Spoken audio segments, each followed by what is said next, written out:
ህይወት ውሸት አታውቅም። ምናልባት ዋሽተን እንደሆን ሰዎችን የዋሸን ሊመስለን ይችላል እንጂ እኛ ራሳችንን እንደዋሸን መቼም አስተውለን አናውቅም።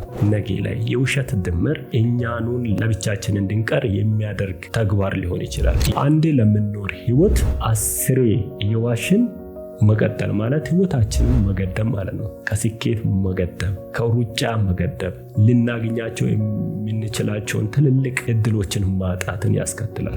ውሸት ምንድን ነው? ያልሆነውን ነገር እንደሆነ አድርጎ ማውራት ማለት ነው። ያልደረሱበትን ደርሻለሁ፣ ያላደረጉትን ነገር አድርጌያለሁ፣ በሀሳብ ደረጃ የያዙትን ነገር በሀሳብ ደረጃ አለኝ ብሎ ከማውራት ይልቅ ይህን ነገር አድርጌዋለሁ ብሎ ማውራት ውሸት ይባላል። ስለ ውሸት መረዳትና መያዝ ያለብን መገንዘብ ያለብን አንድ ትልቅ ነገር አለ። ውሸት አንድን ደቂቃ አንድን ሰከንድ ለማለፍ ብንዋሽም በህይወታችን ትልቅ ተጽዕኖ ይፈጥራል።